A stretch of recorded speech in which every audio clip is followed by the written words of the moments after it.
Okay, in this drawing, I'll be drawing a human eye. When I first start drawing an eye, I always want to start off with a nice structural horizontal line. And this horizontal line is basically where the eye falls. Two eyes will fall on it, the nose will be in the middle, the other eye is here. Okay, I want to kind of decide how wide I want my eye to be. So two markers to say how wide the eye is going to be. And then we start kind of sketching out the shape of the eye. Now, I'm just kind of doing like a generic eye, so there is no particular shape that I'm going from, just kind of what an eye basically looks like. The top is always more curved, and it could be more rounded or more angular based on if you're looking at an actual picture. And then the bottom is usually more of a lesser curved line, almost straight sometimes, maybe a little bit more curved in the middle near the tear ducts, so in the corner of the eye. From here you have the iris, so this all will be like the white part of the eye, and then you have the iris that kind of falls in here. The iris is the color part of the eye, and you want that to be a circle, and that circle is usually overlapped by the eyelids. So if I was going to continue, all of this would be the circle here and here, but this is the only part you actually see. And this helps you not make the eye too small or too skinny. Then you have the tear duct in the corner here, and you may have a little bit of a corner here as well.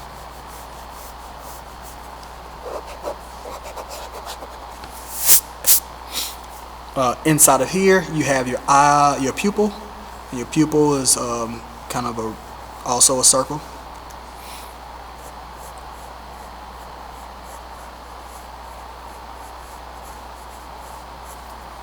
And I'm going to include a couple areas of highlight. So I'm going to put a highlight here, and I'll put a highlight here and here. You know, this may be like a reflection or whatever. You know, it could be one or two, it could be several. It all depends on what you're actually looking at in the room. I'll just put two.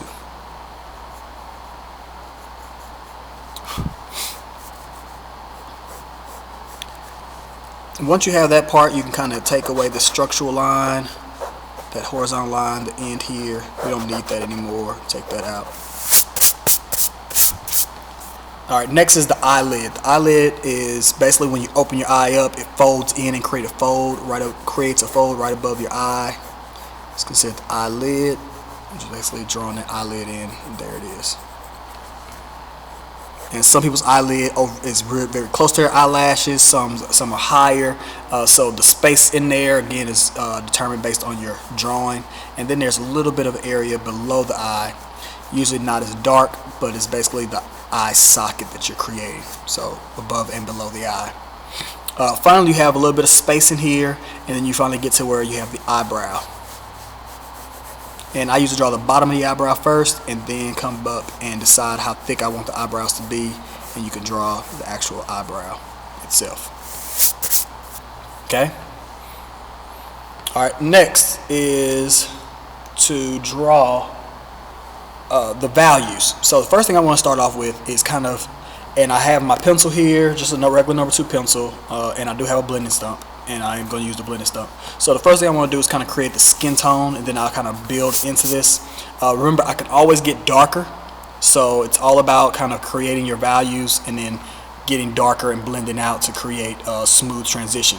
Remember, there are no lines in real life, so you want to make sure that you are creating the values smoothly. So I'm going to start by just kind of creating a nice even tone value of gray for the skin tone. And I also want to include that inside the eyebrow as well. And I'm taking my blending stump, and I'm going to make this a smooth value. So I'm just going to kind of go around and kind of smooth all this out. Using a slight circular motion, and I'm kind of using the angle of my blending stump, not the tip.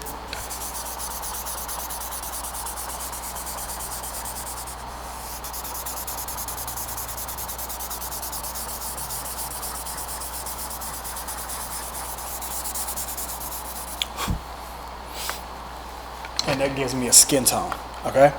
Now I'm going to go inside the pupil in the iris. So the pupil is usually the darkest area in here. So I'm going to go in here and I'm going to go ahead and press in pretty darkly, and I'm going to put in the pupil.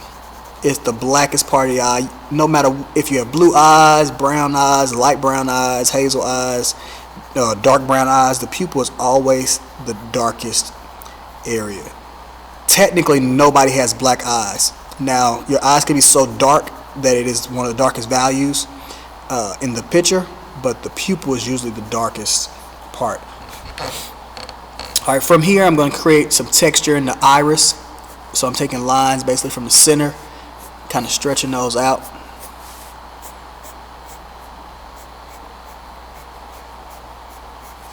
And that kind of creates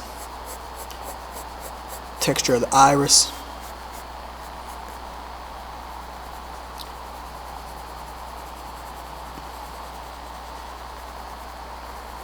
And then I'm going to go on the outside of the iris and darken this up a little bit. Okay, and I can then add in a nice light value. Now if I want to have someone with lighter eyes, I can kind of leave this as a lighter value. Come back with my blending stump,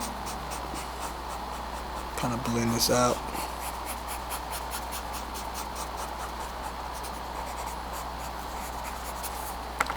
I can use my eraser to pull out some of those highlights. Notice how I kind of radiate outside, and I'll just come back and kind of add in a couple of streaks.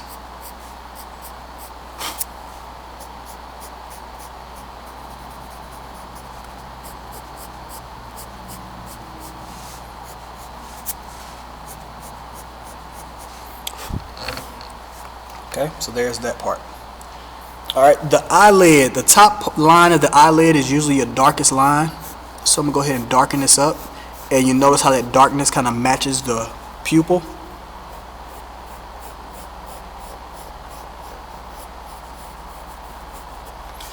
And of course, that value kind of blends into the iris, as well as having this line kind of blend out. You don't want to make that line, so we're going to kind of blend this into the iris as well, around the edge here and around the edge here, as to not create an outline on the eye.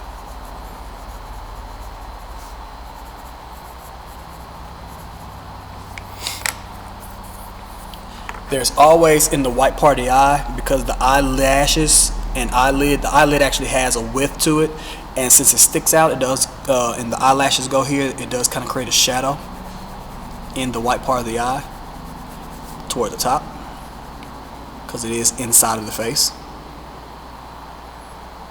as well as a shadow here in the tear duct. So again, this is the white part of the eye, so I don't want to get it overly dark, and then I'm just going to use my blending stump to kind of blend that out.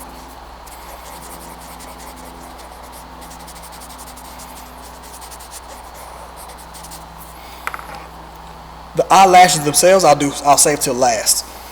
Okay. As I come down, let's go below the eye first. So I'm kind of work this area. So down here, the eyelid, you can actually see it because the bottom eyelid doesn't have as big of eyelashes, and you're kind of looking down on it. So there's always a little area of light. So I'm kind of erasing just a little area right below the iris, and I'm going to double this line up. Now, depending on how close and how focused your picture is, you may be able to see this, you may not be able to see this. But it's basically creating like that edge of your eyelid.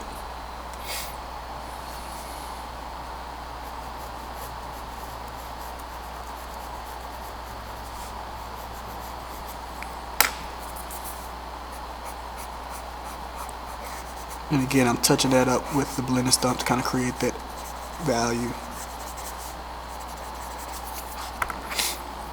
And then from here, you get this line that kind of creates a value. I don't want to make this line like super hard, so I definitely want to create a value. and so that value is a little bit darker in the corner. Of course, it blends out, creates a nice blend here underneath the eye.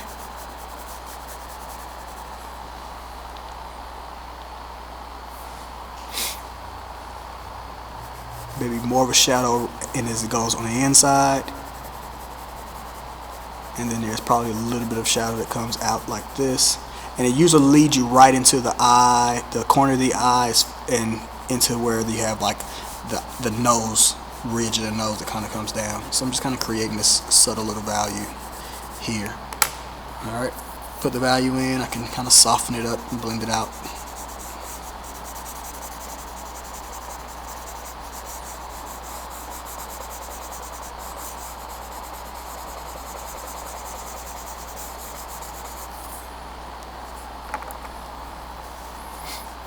Some people have more of a line, and it might be a double line, it could be several lines. Again, you will get this more focused and detailed when you're drawing from a photograph or from a picture of someone or from life. You can see all these different details better.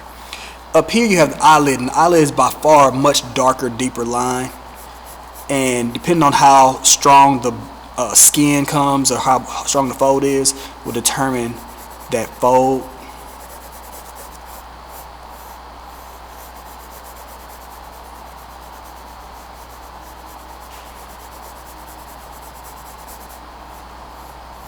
So I'm going from that line and blending out, going down, let that value kind of come out, and basically this is creating the eyelid area.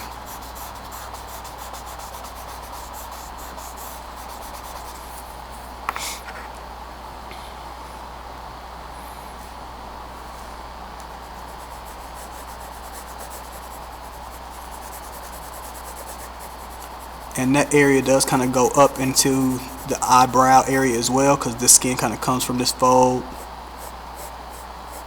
Kind of create a sharp edge there, and it kind of comes out and creates the shadow underneath the eyebrow.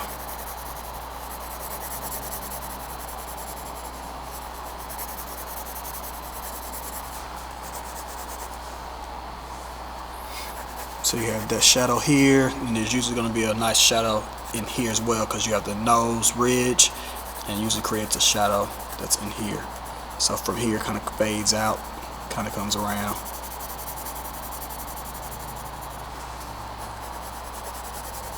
And you'll notice how I'm letting that shadow kind of go into where the eyebrow is. And right now I'm just kind of using a nice smooth cross hatching or circular motion to add this value in. Very soft, no edges, no lines. Making a nice value transition. And I can still use my blending stump if I need to.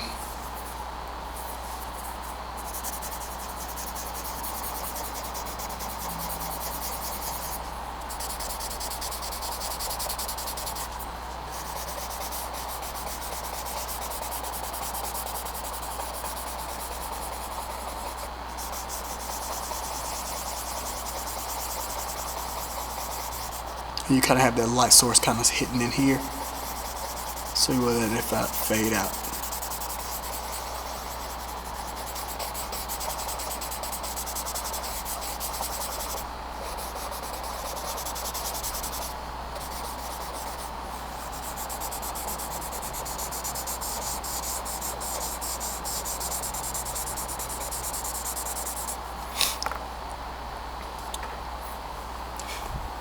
In the corner here, this darkness, the reason why it's dark is because, of course, the nose, if you ever look at a person, it's going to be darkest probably in here, leading to the nose, leading to the other eye, so there's light kind of going down. But this, you never draw a line going down to the nose. This is actually value, so this value kind of carries out, and it kind of starts flowing down the side of the face, or down the side of the nose, I'm sorry, to create that side of the nose. A lot of people draw lines, and that's a mistake. You want to make sure you keep a value. Now, since I'm not drawing the nose in this video, I'm just going to kind of lead this value down, and it will kind of pick up, and you'll see how I connect it when I do the nose video. So it kind of falls down, keeping this nice dark area. Of course, that darkness will be kind of centered, and it fades out to the highlight of the ridge of the nose, and it also fades out to the cheek, where the cheek kind of starts popping out again. So you want to make sure you have that value transition. and it kind of leaves like a little light area sometimes in here. Of course, this eyelid will have kind of a shadow down in here as that fades out. And that eyelid, depending on the person, it might be a sharp edge that fades out, but there's always going to be a little bit of a light area right in there.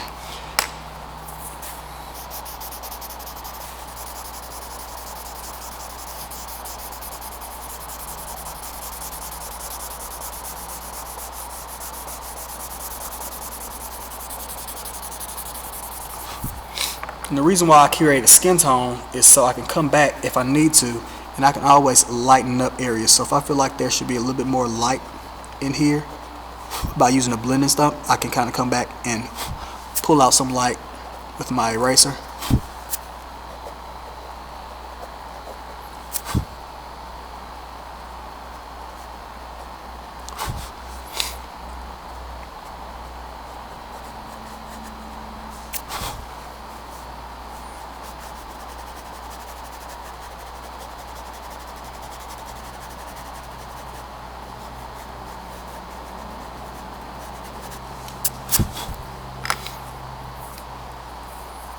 Alright, finally we get to the eyebrow.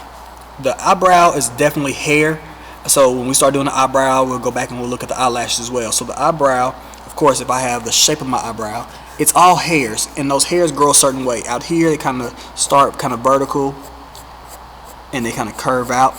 And again, depending on who you're looking at, it'll be more. This is why I created value there. You don't want to have like white paper and then you have the eyebrow looking nice, but it's all white paper. So you always create a value first. And so what I do to make my eyebrow look like hair is I'm only using lines to create it. Girls that have done a lot of makeup to their eyes should be fine doing this because it's very similar. And you kind of create the shape of the eye using lines and make it go the right way. And then of course, as it hits here, those eyebrow hairs kind of change directions. And if you're looking at a picture, you can kind of see the direction of those hairs and you can get those looking pretty accurate.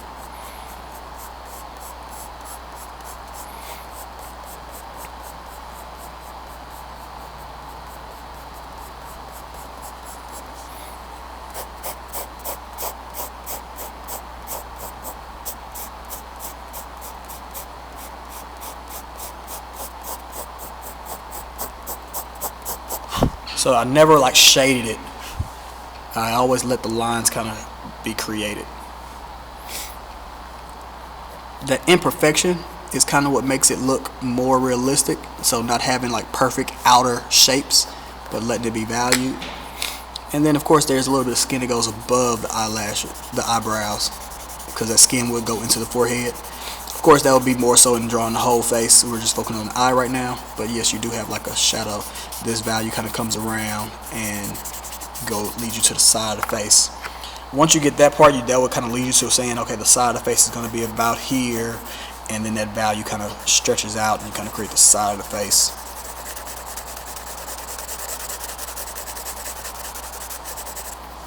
Let's bring that in a little bit.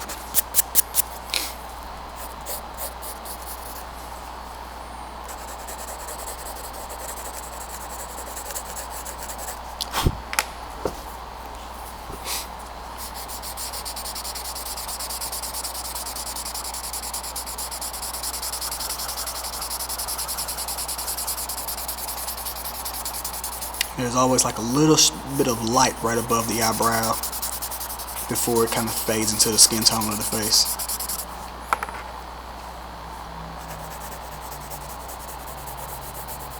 And as always, we never want to have an outline, so we're going to blend that in.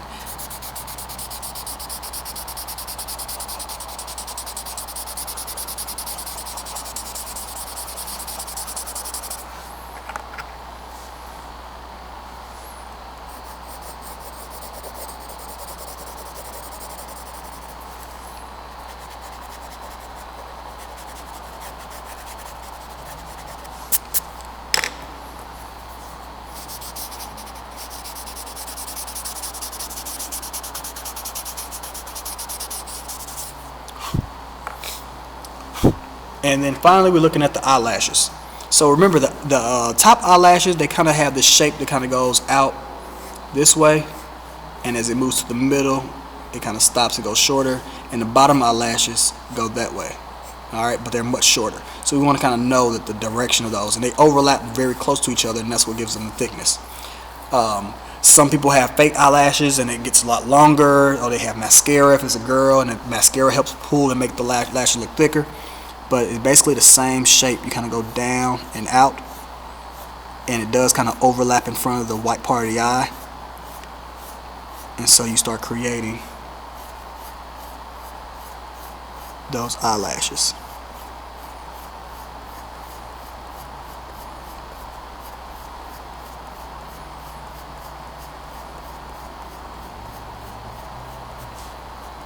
As you move toward the middle of the face, they get shorter and they kind of start curving back the opposite way.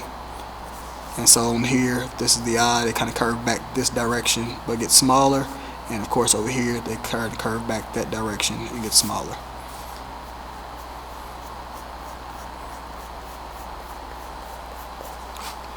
Then of course the bottom ones, we want to be careful not to bring those eyelashes out of the right part. So you don't bring them here, you want to bring them out here. So they're here, more spaced out, not as thick.